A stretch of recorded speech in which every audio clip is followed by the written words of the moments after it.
glad to be back in another session of dealing with youth restlessness. Today, as we said in our last edition, we'll be going straight into rebellion, which is the third phase of the three phases of controllable stages. And in that rebellion, you remember the first thing we looked at was to look at inner struggle and then go to disobedience, and then we are now in rebellion.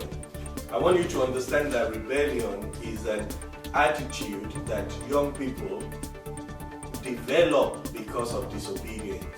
And once there's a rebellious attitude, it is always difficult sometimes because it's a mental state of mind. So today, as we go back looking at rebellion, which is the third phase of the controllable stages, I want you to understand that most kids that display rebellion attitude, it's because of rules that we give to them without having the right relationship. When you try to discipline a child, you break their spirit if there's no relationship, and that is what we call rebellion. That is what develops rebellion attitude in these young people. First, before we go further, I just want to thank everyone that has written, sent us emails, and even text us to let us know how you are enjoying this. And for those pastors who have already invited us to come to their church, we are looking forward to great time of training in the church. Like I said in the previous teaching, this training is mainly for people who take care of young people, from their children who are 5 years old all the way to age 25. So this is a good training. This is a good way. And you remember, when we look at the misbehavior cycle, is the identification stage. The reason we've developed this misbehavior restlessness cycle is for you to be able to identify the problem that your young one is having before it breaks their spirit. You see, youth become rebellious due to disobedience, which develop from the inner struggle they are having. So a rebellion attitude does not just happen on its own. It's happened because a young person has an inner struggle. He's struggling with something which makes him to disobey the law and parents sometimes. And this graduates to what we call rebellious attitude. The Bible spoke in different ways about rebellion attitude. One of the ones I love most is that which is in 1 Samuel 15:23, and I read it. It says, "For rebellion is as the sin of witchcraft, and stubbornness is as iniquity and idolatry. Because thou hast rejected the word of the Lord, he hath also rejected thee from being king."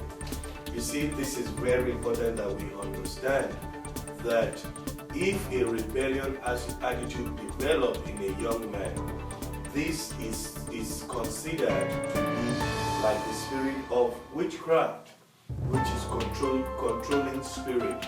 It's a spirit that just wants to get their way. But I want you to understand that again in 2 Timothy chapter 3, verses 5 to 7, it says, "Having a form of godliness, but denying the power thereof. From such turn away.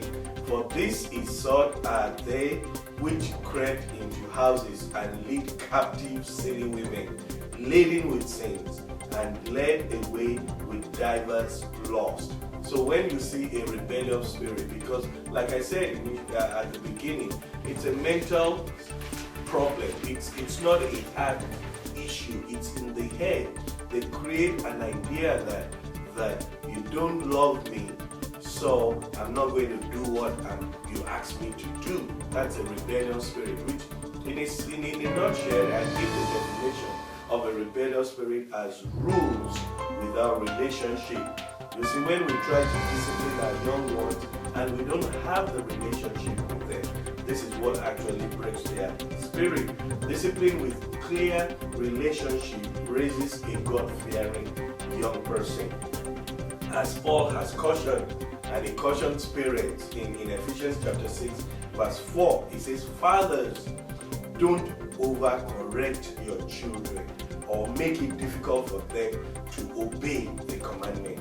Bring them up with Christian teaching in Christian discipline." You see, fatherhood is very important. It's not a man-made idea, but God. It's a God-made idea. Think about it. So when we bring up our children, that's why the Bible says, train up a child when they are young. And then there's that loop. You know, he said, and then it looped all over to when they are old. Because as a rebellion attitude develops in a young person, listen, it's always a time that they see everybody against them. They believe that what they are doing, it's not that is what was wrong, but it's because you don't like them. But if we can take this on a transitional bridge or experimental bridge, whereby we determine if they need a life coach, or they need a counselor, or they need a mentor, or they need a spiritual administration, or even they need a medical attention, then we will be able to truly help them. So, talking about rebellion spirit or rebellion attitude, this is found in almost every young person. Once you make them to have inner struggle, that is, they need some things, but you don't allow them to express themselves, they begin by disobeying you. And once they disobey, they get into the next stage, which is being rebellion. That is, everything you say, it's against them. Everything you do is you want to get them. And I want to say right here that after rebellion attitude, they get into the complex stage. And that complex stage is where you don't want a child to get to. It's mainly through anger.